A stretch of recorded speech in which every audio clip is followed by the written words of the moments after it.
नमस्कार मित्रों। मित्रों, कुछ लोगों के मन में यह प्रश्न आता है कि प्रभु ने यह सृष्टि क्यों की। कुछ लोग कहते हैं यह सृष्टि प्रभु की लीला है, प्रभु मनोरंजन के लिए सृष्टि करते हैं। कुछ लोग यह भी कह सकते हैं कि ईश्वर ने सृष्टि क्यों की। क्या ईश्वर को इस बात की भूख है कि लोग उसकी पूजा करें, लोग उसकी उपासना करें। ईश्वर ने सृष्टि क्यों कर रखी है।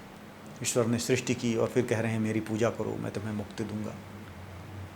तो अगर मुक्ति देनी थी तो सृष्टि ही क्यों की, और सृष्टि की है तो मुक्ति देने की क्या आवश्यकता है।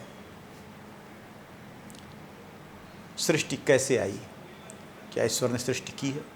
अगर ईश्वर सृष्टि करता है तो सृष्टि एक कर्म हुई, और कर्म ईश्वर ने किए तो जो करता है वो भोगता भी होगा।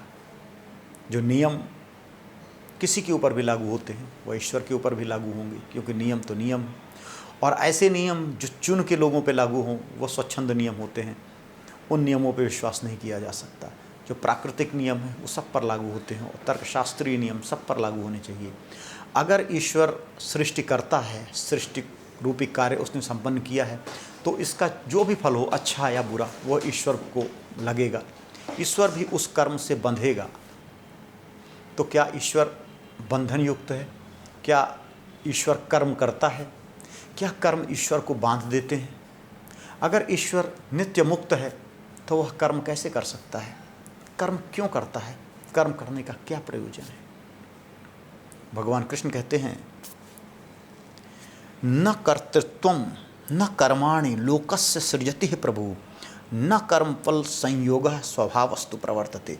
न कर्तृत्वम अर्थात न तो ईश्वर में कर्तृत्व है, न तो उसने सृष्टि की है, न कर्माणि न कोई कर्म किया है ईश्वर ने, लोकस्य सृजति प्रभु, और जो सृजन प्रभु ने किया है ऐसा कर्म प्रभु नहीं करते। न कर्म फल संयोग, और न ही कोई कर्म फल का संयोग ईश्वर में होता है। वस्तुतः स्वभावस्तु प्रवर्तते, स्वभाव है जो कि प्रवर्तित होता रहता है, बहता रहता है। ये किसका स्वभाव है? यह ईश्वर का स्वभाव है, प्रकृति का स्वभाव है। प्रकृति ईश्वर से अलग है, क्या है?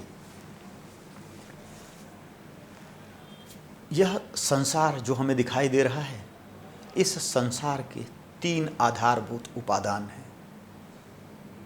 वैज्ञानिक दृष्टिकोण से भगवान कृष्ण ने भगवद गीता में बतलाया था, सत्व, रजस और तमस, ये 3 उपादान हैं जो इस समस्त संसार का कारण है। प्रकृति त्रिगुणात्मिका है। आज विज्ञान भी मान रहा है कि प्रकृति त्रिगुणात्मिका है। इलेक्ट्रॉन, प्रोटॉन, न्यूट्रॉन, उसके नीचे भी आप जाएंगे तो त्रिगुणात्मिकाएं मिल रही हैं।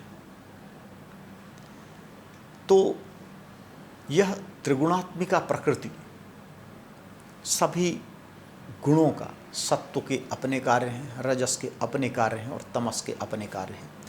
और इन कार्यों का स्वभाव है, उस स्वभाव के हिसाब से ही ये कार्य करते रहते हैं। जैसे इलेक्ट्रॉन का अपना स्वभाव है, प्रोटॉन का अपना स्वभाव है, न्यूट्रॉन का अपना स्वभाव है। ये इलेक्ट्रॉन, प्रोटॉन, न्यूट्रॉन किस रूप में मिलेंगे, इससे ये पता चलता है, इससे यह निर्धारित होता है कि वह कौन सा तत्व बनेगा। अगर एक इलेक्ट्रॉन रहेगा तो हाइड्रोजन बन जाएगा, 2 इलेक्ट्रॉन, 2 प्रोटॉन, 2 न्यूट्रॉन है तो हीलियम बन जाएगा, 3 होंगे तो लिथियम, 4 हों तो बेरिलियम, फिर बोरान। इस तरह अलग अलग तत्व, वही इलेक्ट्रॉन, प्रोटॉन जब अलग अलग संख्याओं में एक दूसरे के साथ जुड़ते हैं तो जो गुण प्रदर्शित करते हैं उनको हम अलग अलग तत्वों के रूप में जानते हैं। किसी को हम ऑक्सीजन के रूप में जानते हैं, किसी को हाइड्रोजन के रूप में, किसी को सोने के रूप में, किसी को चांदी के रूप में जानते हैं। ये गुण हैं जो कि इन्हीं तत्वों के द्वारा प्रदर्शित किए जाते हैं। और फिर ये गुण जिन्हें हम फिर तत्व कहते हैं, ऑक्सीजन, हाइड्रोजन, नाइट्रोजन, कार्बन, लोहा, सल्फर, ये फिर जब आपस में मिलकर बहुत सारे केमिकल्स बनाते हैं, फिर वो केमिकल फिर फर्दर आगे कार्य करते हैं। इसी तरह सृष्टि हो जाती है। भगवान कृष्ण गीता में कहते हैं अलग जगह, प्रकृति क्रियमाणानि गुणैः कर्माणि सर्वशः। जो प्रकृति के ये गुण हैं, सत्व, रजस, तमस, इनके ही द्वारा संसार के सारे कार्य किए जाते हैं। ईश्वर न तो करता है, और चूँकि करता नहीं है तो वो भोगता भी नहीं है, न ही उसके अंदर कर्तृत्व आता है। यह स्वभाव है। जैसे पानी बरसता है, पानी जाता नहीं, आता नहीं, कहीं नहीं जाता। पानी को कोई नहीं बतलाता, जीपीएस कहीं नहीं लगा होता पानी के पास कि कहाँ जाना है, नाली कहाँ है, नदी कहाँ है, महानदी कहाँ है, समुद्र कहाँ है, पानी को कोई नहीं बतलाता। लेकिन पानी का स्वभाव ही है बहना।